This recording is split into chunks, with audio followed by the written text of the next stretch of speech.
کہ اس کے اوزان تو اپنی جگہ ٹھیک وہ ہے، اس کی حیات کو لوگوں نے تبدیل نہیں ہونے دی.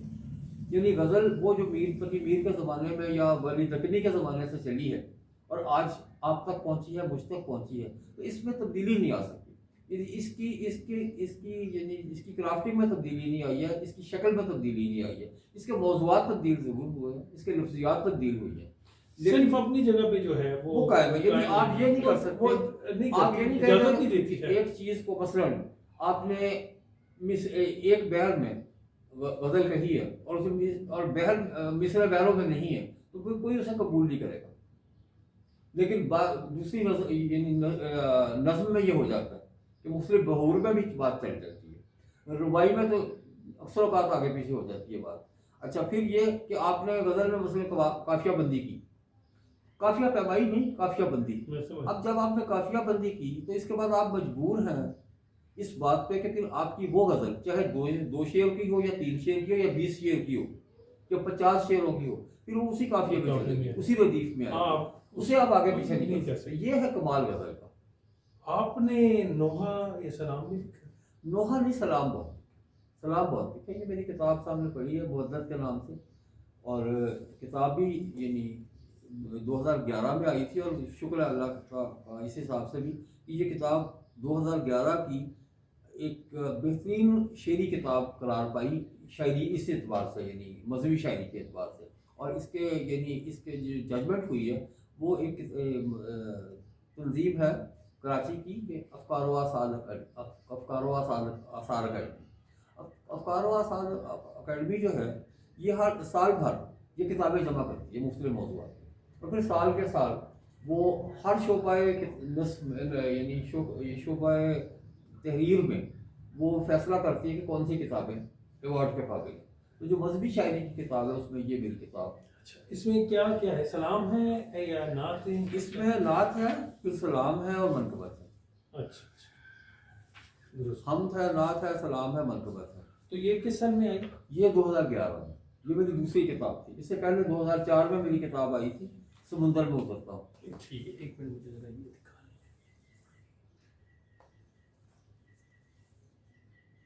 ٹھیک. پھر یہ کتاب آئی تھی سمندر میں اترتا ہوں، بلکہ اس سے پہلے کتاب آئی ہے یہ 2004 میں. اچھا. یہ غزل اور نظم کی کتاب ہے.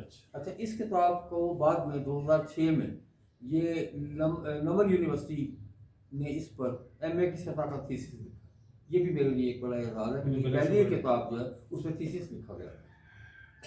یہ کتاب آپ نے انتصاب کس کے نام کیا تھا؟ یہ ذرا ہمارے ویورز کو بتائیں.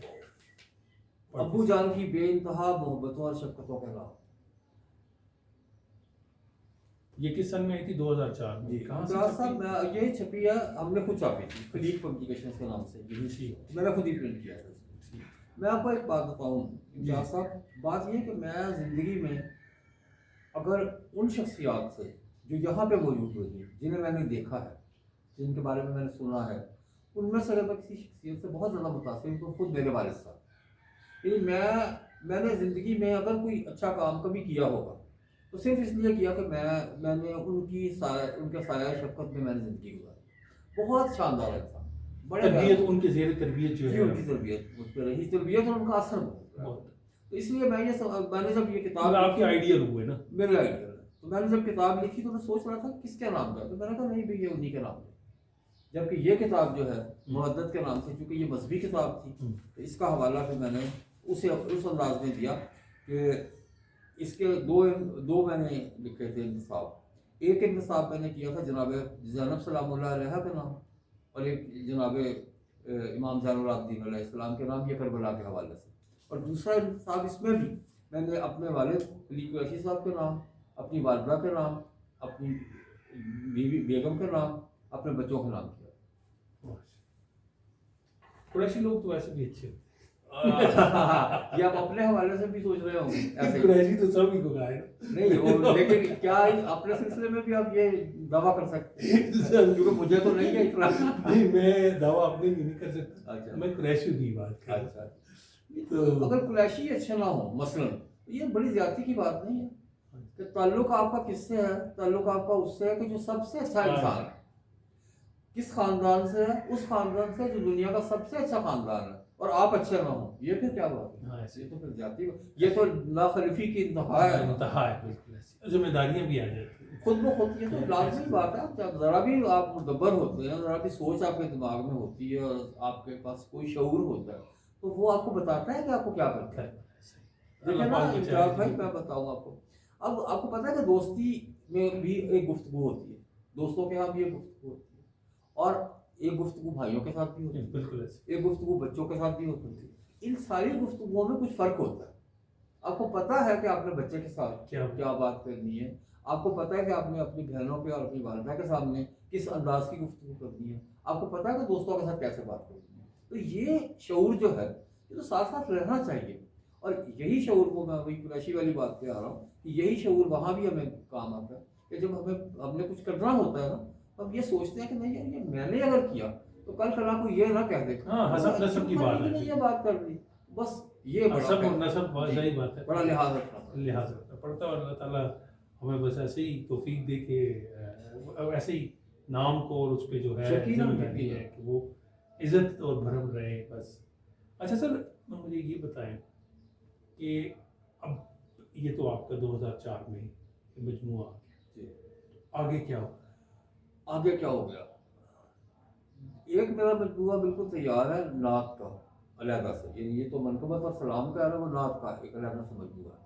ایک مجموعہ بالکل غزل کا ان غزلوں کے بعد کا تیار ہے، ایک نظموں کا تیار ہے. یہ تین مجموعے میرے بالکل تیار پڑے ہیں. چھپوا میں کیوں نہیں سکا؟ کچھ تو مصروفیات وقتاً فوقتاً، یعنی ایسا گھرا رہا ہوں میں اپنے کاموں میں کہ اس طرح میرا دھیان نہیں جا سکا. دوسری بات یہ کچھ یعنی یہ کچھ مہنگا کام بھی ہے، اب ہو گیا، اب زیادہ ہو گیا. حالانکہ اب کتاب چھپنا بہت آسان ہو گیا. یعنی پہلے کتاب کی اشاعت میں آپ کو بعض اوقات 2-4 سال لگ جاتے تھے صرف اسے مرتب کرنے میں. اب یہ ہے کہ آپ نے اگر کتاب آپ کے پاس مواد موجود ہے تو آپ ایک ہفتے کے اندر وہ سارا ٹیکنیکلی بڑی آسانی سے، ٹیکنیکلی تو بہت آسان ہو گیا لیکن مہنگی ہوگی. اچھا، اب دیکھیے میری یہ کتاب جو 2004 میں چھپی اس کی قیمت ہے 180 روپے، اور جو کتاب 2011 میں چھپی اس کی قیمت ہے 350 روپے. اور اب اگر میں کتاب چھاپوں گا تو 500 سے 600 سے کم کوئی نہیں، یعنی اسی سائز میں وہ 500-600 سے کم. اس میں بھی آپ اس کو ابھی اپنا پروفٹ نہیں رکھیں گے. آپ پروفٹ اس میں بھی کوئی نہیں تھا. ہاں نہیں، میں ویسے بات کر رہا ہوں کہ آپ تھوڑا سا جو رکھتے ہیں مارجن ایک ہوتا ہی ہے نا، واجبی سب مارجن ہوتا ہے، لیکن چونکہ ادباش ہو رہا ہے اس کو نہیں دیکھتے، وہ تو یہ دیکھتے ہیں کہ کسی نہ کسی طریقے سے کتاب پہنچ جائے. لیکن اس میں بھی جو ہے نہیں گنجائش رہی ہے، نہیں رہی، بالکل نہیں رہی. وہی چیزیں مہنگی اتنی ہو گئی ہیں.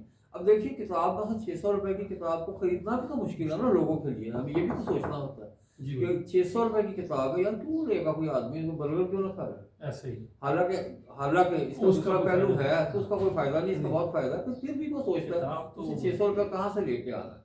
اچھا پھر ایک بات یہ ہوتی ہے کہ ہم نے یہ 600 کیوں ہے اس کتاب کی قیمت؟ اس کتاب کی قیمت اس لیے 600 کہ یہ پبلشر نے اس کو یہاں تک پہنچا دیا، پروفٹ رکھ کے ورنہ یہ کہ ہاں یہ تو بالکل یہ بڑی اہم بات ہے. اور یہ ہم ادیب و ادبا شعرا کے لیے یہ مقام فکر ہے کہ اگر ہم مل کے اگر اس مسئلے کے اوپر اگر کیا جائے تو یہ اتنا بڑا مسئلہ ہے نہیں جتنا کہ بن گیا ہے. یہ کام جو ہے نا ادب کے لیے یہ اداروں کو کرنا چاہیے جو سرکاری سطح پہ. بالکل یہ یعنی ایک میرا کام ہونا ہی نہیں چاہیے کہ میں کتاب چھپوانے میں پریشانی کا شکار ہوں. میرا کام یہ ہونا چاہیے کہ میں کتاب کو اچھے طریقے سے یعنی بنا لوں. ادیب کا کام ہے لکھنا، لکھنا اور لکھ کے ایک ادارے کا کام ہے اس کو دیکھنا. اگر وہ ادارہ سمجھتا ہے کہ وہ کتاب ان کے معیار پہ پوری اترتی ہے تو پھر اسی کا کام ہے کوئی اس کے ساتھ.